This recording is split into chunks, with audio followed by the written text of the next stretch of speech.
ओम शांति।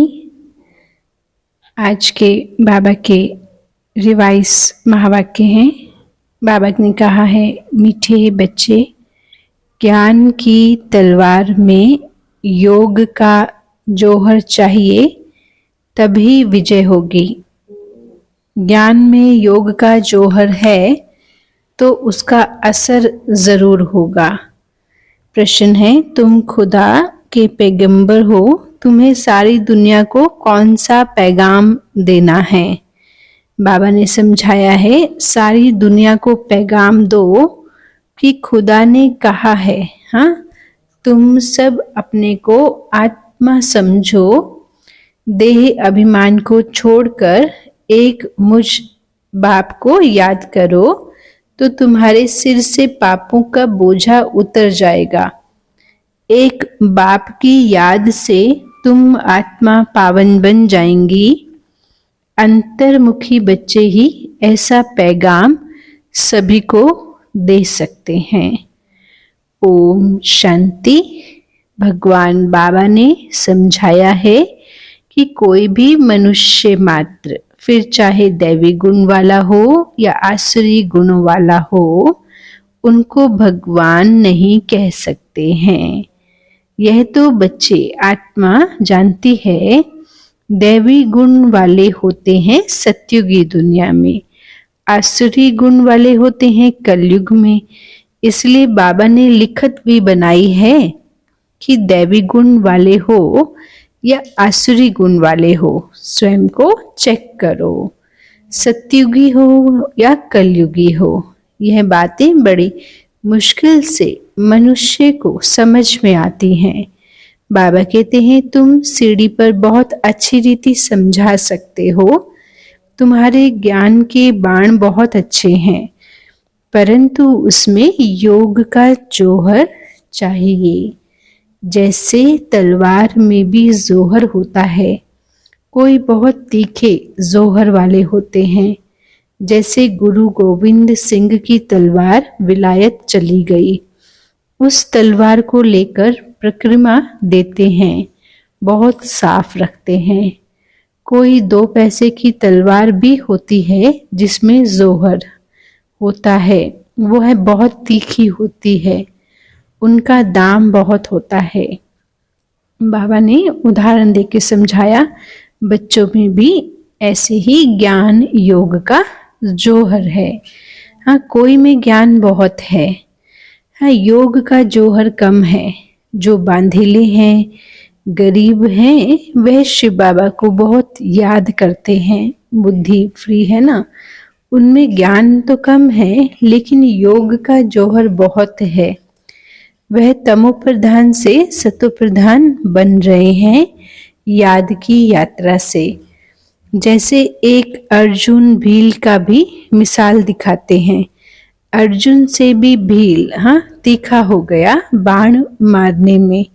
अर्जुन अर्थात जो घर में रहते हैं, हाँ, बाबा के यज्ञ में रहते हैं, रोज सुनते हैं, उनसे बाहर रहने वाले तीखे हो जाते हैं।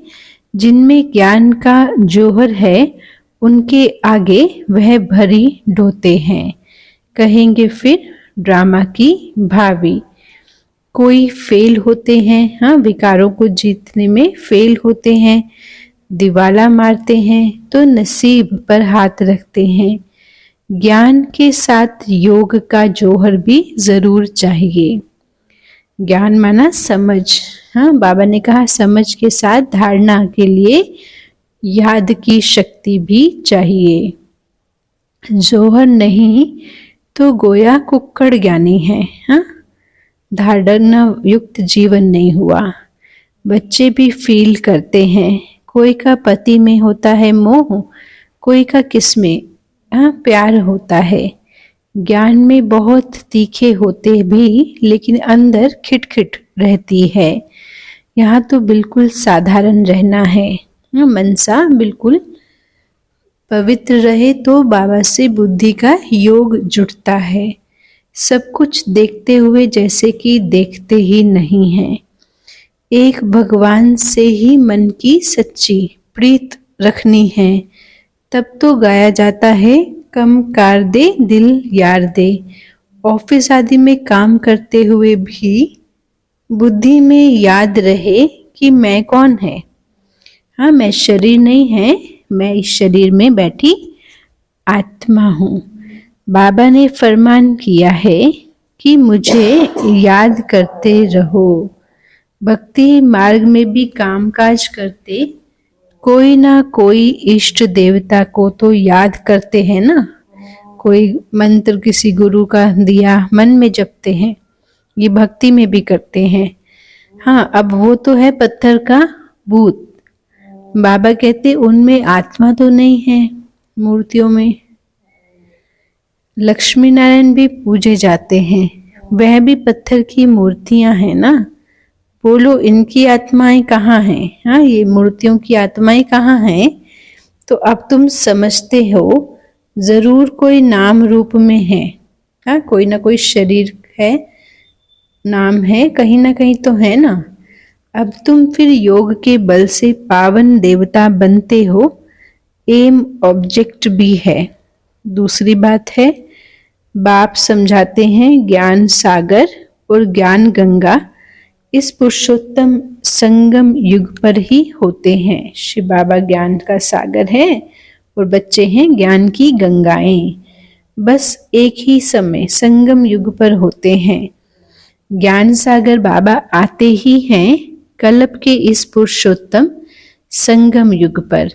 ज्ञान का सागर है निराकार परमपिता परमात्मा शिव। उनको शरीर जरूर चाहिए तो बात भी कर सके। हाँ, बाकी पानी की तो बात नहीं है। यह तुमको ज्ञान मिलता है संगम युग पर। बाकी सबके पास तो है भक्ति। भक्ति मार्ग वाले गंगा के पानी को भी पूछते रहते हैं। पतित पावन तो एक शिव बाबा है। बाबा आते हैं एक बार, जब पुरानी दुनिया बदलनी है। अब यह किसको समझाने में बुद्धि तो चाहिए ना। एकांत में जाकर विचार सागर मंथन करना पड़े। हम क्या लिखें जो मनुष्य इन बातों को समझ जाए कि ज्ञान का सागर परमपिता परमात्मा शिव बाबा एक ही हैं। वह बाबा जब आते हैं उनके बच्चे जो ब्रह्मा कुमार कुमारियां बनते हैं, वह ज्ञान की धारणा करके ज्ञान गंगाएं बनते हैं। हाँ, पवित्रता की धारणा करते हैं। शुद्ध अन्न, अमृत वेला, हाँ, मन की भी पवित्रता, तो वो जैसे कि ज्ञान की गंगा बन गए। अनेक ज्ञान गंगाएं हैं जो ज्ञान सुनाते रहते हैं। वो ही सद्गति कर सकते हैं। सद्गति किससे होती? ज्ञान से। पानी में स्नान करने से पावन नहीं बन सकते। आत्मा पानी में स्नान करके पावन नहीं बन सकती। आत्मा को स्पर्श करता है ज्ञान अमृत। ज्ञान होता है संगम युग पर। ये समझाने की युक्ति चाहिए, बड़ा अंतर्मुखी चाहिए। शरीर का भान छोड़ के अपने को आत्मा समझना है। इस समय कहेंगे हम पुरुषार्थी हैं ना। याद करते करते जब पाप खत्म होंगे तब लड़ाई शुरू होगी। जब तक बाबा कहते सबको पैगाम मिल जाए। पैगाम अथवा मैसेज तो शिव बाबा ही देते हैं। खुदा को पैगंबर कहते हैं ना। तुम सबको यह पैगाम पहुंचाते हो कि अपने को आत्मा समझ के परमपिता परमात्मा के साथ योग लगाओ। तो बाप प्रतिज्ञा करते हैं कि तुम्हारे जन्म जन्मांतर के पाप कट जाएंगे। यह तो भगवान बाप ब्रह्मा मुख से बैठ के समझाते हैं। पानी की गंगा तुमको क्या समझाएगी? बेहद का बाबा बेहद के बच्चों को समझाते हैं। तुम सतयुग में कितने सुखी संपत्तिवान थे, अभी तुम दुखी कंगाल बन पड़ते हो। ये बेहद की बात है। हाँ, आत्मा का पार्ट बाबा ने बताया। बाकी ये चित्र आदि सब भक्ति मार्ग के हैं। यह भक्ति मार्ग की सामग्री भी बननी है। शास्त्र पढ़ना, पूजा करना, ये सब भक्ति है ना। बाबा कहते मैं थोड़ी शास्त्र आदि पढ़ाता हूँ, मैं तो तुम पतितों को पावन बनाने के लिए ज्ञान सुनाता हूँ कि अपने को आत्मा समझो। अभी आत्मा और शरीर दोनों ही पतित हैं। अब भगवान बाप को याद करो तो तुम यह देवता बन जाएंगे। देह के सर्व पुराने संबंधियों से ममता तो मिट जाए। हाँ, गाते भी हैं, आप आएंगे तो हम और कोई का नहीं सुनेंगे, एक आपसे ही सब संबंध हम जोड़ेंगे और सब देहधारियों को भूल जाएंगे। अब भगवान बाप तुमको अपना वायदा याद कराते हैं। बाबा कहते हैं मेरे साथ अपना योग लगाओ। हाँ, बुद्धि योग लगाने से तुम्हारे जन्म जन्म के विक्रम विनाश होते हैं। तुम नई दुनिया के मालिक बन जाएंगे। यह तुम्हारा एम ऑब्जेक्ट है। राजाओं के साथ प्रजा भी जरूर बननी है। बाबा के बच्चे राजाएं वारिस आत्मा के साथ साथ प्रजा में आने वाली आत्माएं भी ज्ञान में आती हैं। फिर राजाओं जो होते हैं उनको दास दासियां भी चाहिए, सेवादार भी चाहिए। बाप सब बातें समझाते रहते हैं। अच्छी तरह से योग में नहीं रहेंगे, दैवी गुणों की धारणा नहीं करेंगे तो ऊंचा पद कैसे पाएंगे। घर में कोई ना कोई बात पर झगड़ा कलह होता है ना, बाप लिख देते हैं तुम्हारे घर में कलह है, इसीलिए ज्ञान ठहरता नहीं है। बाबा पूछते हैं स्त्री पुरुष दोनों ज्ञान में ठीक चलते हैं, इसमें चलन बड़ी अच्छी पवित्र चाहिए, क्रोध का भी अंश नहीं रहे। अब तो दुनिया में कितना हंगामा और अशांति है ना। तुम्हारे में बहुत ज्ञान योग में तीखे हो जाएंगे तो और भी बहुत याद करने लग पड़ेंगे। तुम्हारी प्रैक्टिस भी अच्छी होती जाएगी और बुद्धि भी पुरुषार्थ से विशाल हो जाएगी। बाबा को छोटे चित्र इतने पसंद नहीं आते हैं, सब बड़े बड़े चित्र हों। बाहर मुख्य स्थानों पर रखो, जैसे नाटक के बड़े बड़े चित्र रखते हैं ना। अच्छे अच्छे चित्र बनाओ जो बिल्कुल खराब नहीं हो। सीढ़ी भी बहुत बड़ी बनाकर ऐसी जगह रखो जो सबकी नज़र इन चित्रों पर पड़े। सीट पर ही रंग आदि ऐसा मजबूत हो जो पानी व धूप में खराब नहीं हो। मुख्य स्थानों पर रख दो। हाँ, या कहाँ एग्जीबिशन होती है ना, तो मुख्य बड़े 2-3 चित्र ही काफी हैं। यह गोला भी वास्तव में दीवार जितना बनाना चाहिए। भल 8-10 आदमी इसको उठाकर रखें, कोई भी दूर से देखे तो उसको एकदम क्लियर मालूम पड़ जाए। सतयुग में तो और सब इतने धर्म होते नहीं हैं, वह तो आते हैं बाद में। पहले तो स्वर्ग में बहुत थोड़े मनुष्य होते हैं। अभी ये दुनिया स्वर्ग है अथवा नरक है, तुम इस पर बहुत अच्छी तरह समझा सकते हो। तो बाबा कहते जो आते हैं उनको समझाते रहो, ज्ञान दान करते रहो। बड़े बड़े चित्र हो समझाने के लिए।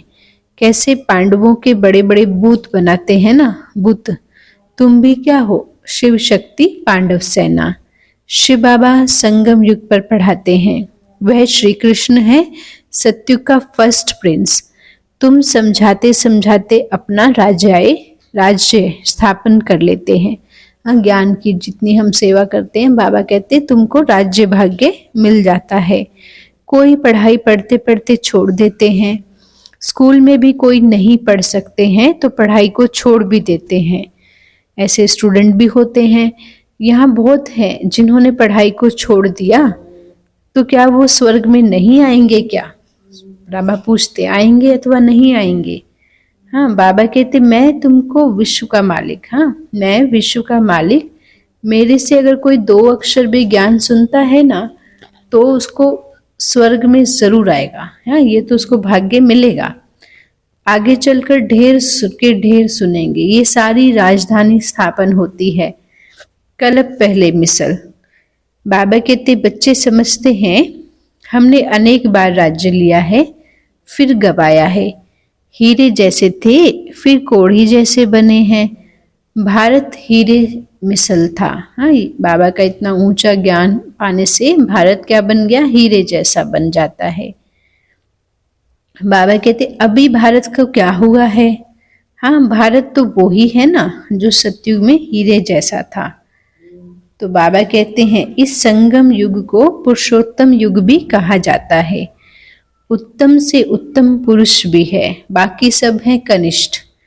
हाँ, देवी देवताओं की भेंट में मनुष्य जीवन है कनिष्ठ, जो पूज्य देवी देवता थे। हाँ, स्वयं अब वो जन्म लेते लेते अंत में आकर 84वें जन्म में पुजारी बने हैं। 84 जन्म लेते हैं, वो शरीर खत्म हो गए। देवी देवताओं के जो पवित्र कंचन शरीर थे वो तो उन्होंने जैसी आयु पूरी हुई तो वो तो खत्म हो गए, बाकी मूर्ति हैं, है ना। बाबा कहते हैं फिर पुजारी बनेंगे। हाँ, जो पूज्य थे वो अब पुजारी बनेंगे। बाबा तो फिर आकर ज्ञान देते हैं। हाँ, आत्मा जो है वो तमो प्रधान हो गई है कलयुग में आते आते। जब सतो प्रधान हो तब तो पूजते ही नहीं हैं, क्योंकि खुद ही पूज्य हैं, चैतन्य देवी देवता हैं। हाँ, ये लक्ष्मी नारायण चैतन्य में है सतयुग में। अब तुम शिव बाबा को चैतन्य में याद करते हो, जड़ में नहीं। फिर पुजारी बनेंगे तो पत्थर को भगवान के रूप में पूजेंगे। अभी शिव बाबा तो चैतन्य हैं, फिर उनकी ही पत्थर की मूर्ति बनाकर पूजते रहते हैं। रावण के राज्य में भक्ति शुरू होती है। आत्माएं वो ही हैं। हाँ, भिन्न भिन्न शरीर धारण करती आई हैं। नीचे गिरने से ही भक्ति शुरू होती है। बाबा फिर आकर ज्ञान देते हैं तो दिन शुरू हो जाता है। ब्राह्मण से देवता बन जाते हैं। इस ज्ञान का फल है ब्राह्मण से देव पद पाना। अब तो देवता नहीं कहेंगे इस समय। ब्रह्मा तो सतयुग में होता नहीं है, वो तो है संगम युग पर। यहाँ ब्रह्मा तपस्या करते हैं, क्योंकि वो भी अभी मनुष्य हैं। शिव बाबा को शिव ही कहा जाता है। इनमें है तो शिव बाबा कहेंगे ना, दूसरा कोई नाम नहीं रखा जाता है। इनमें शिव बाबा आते हैं। हाँ, बाबा के रथ में शिव बाबा आते हैं। शिव बाबा ज्ञान का सागर हैं। इस ब्रह्मा के तन के द्वारा तुमको ज्ञान देते हैं, तो चित्र आदि भी बड़ी समझ से बनाने हैं। इसमें लिखत काम में आती है।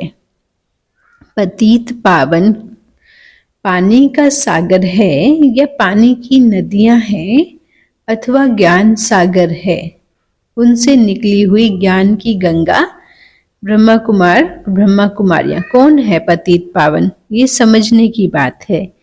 इनको ही बाप ज्ञान देते हैं। हाँ, जो बाबा को पहचानते हैं उनको बाबा ज्ञान देते हैं। ब्रह्मा के द्वारा जो ब्राह्मण बनते हैं वही फिर देव पद पाते देवता बनते हैं।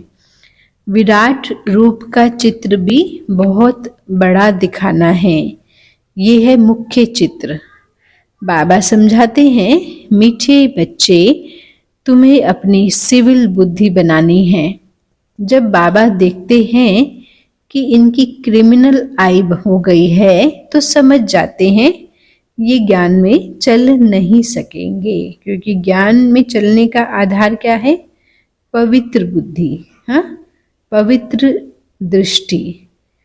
तुम्हारी आत्मा अब त्रिकालदर्शी बनती है। ये कोई विरला समझते हैं। बाबा कहते बहुत बुद्धू हैं। हाँ, जो ज्ञान को ना समझे, ऐसे बहुत हैं। भगवान बाप जो स्वर्ग का वर्षा देते हैं उनको फारकती दे देते हैं। ये तो बच्चे समझते हैं कि राजधानी स्थापन हो रही है, फिर उसमें सब तरह के चाहिए। पिछाड़ी में सब साक्षात्कार होंगे। फर्स्ट क्लास दास दासी भी बनेंगे। फर्स्ट क्लास जो दासी होती है वो कृष्ण की पालना करती है। बर्तन साफ करने वाले, खाना खिलाने वाले, सफाई करने वाले सब होंगे। हाँ, यहाँ से ही निकलेंगे। ब्राह्मण कुल से निकलेंगे, फर्स्ट नंबर वाली जरूर अच्छा पद पाएंगे।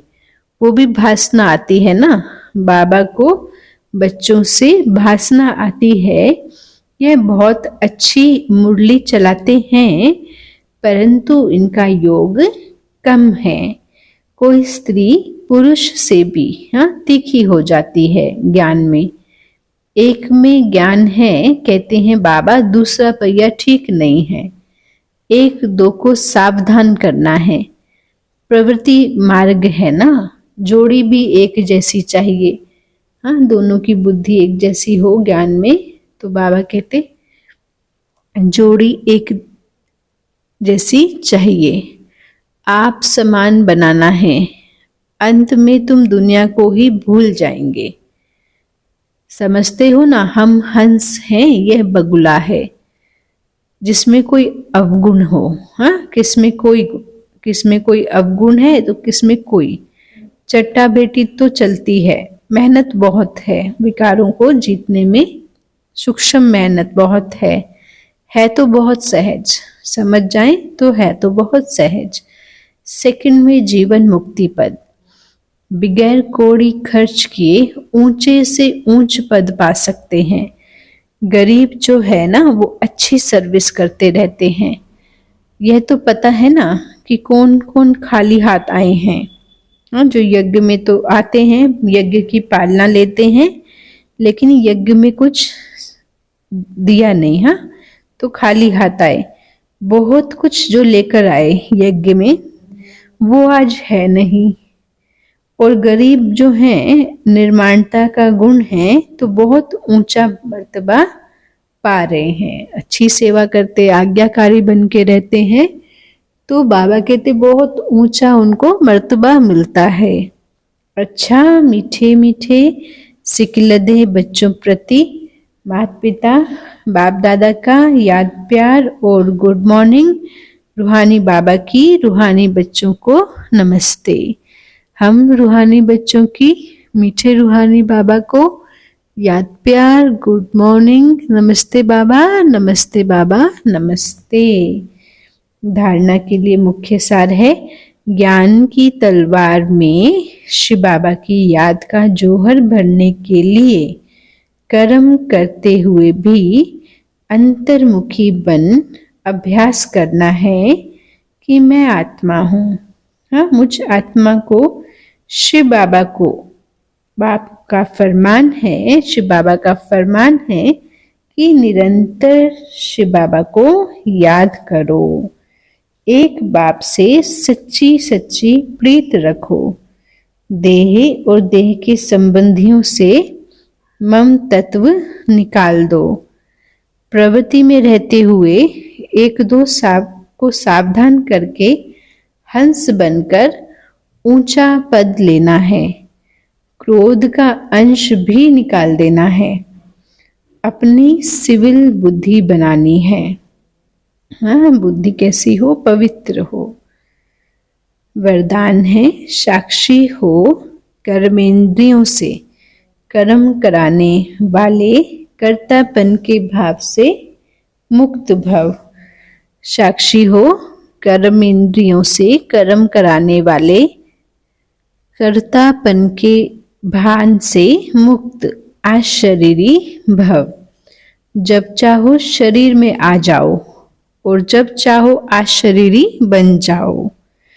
कोई कर्म करना है तो कर्मेंद्रियों का आधार ले, लेकिन आधार लेने वाली मैं आत्मा हूँ यह नहीं भूलें। करने वाली नहीं हूँ, कराने वाली हूँ। जैसे दूसरों से काम कराते हो ना, तो उस समय अपने को अलग समझते हो, वैसे साक्षी होकर कर्मेंद्रियों से कर्म कराओ तो कर्तापन के भान से मुक्त अशरीरी बन जाएंगे।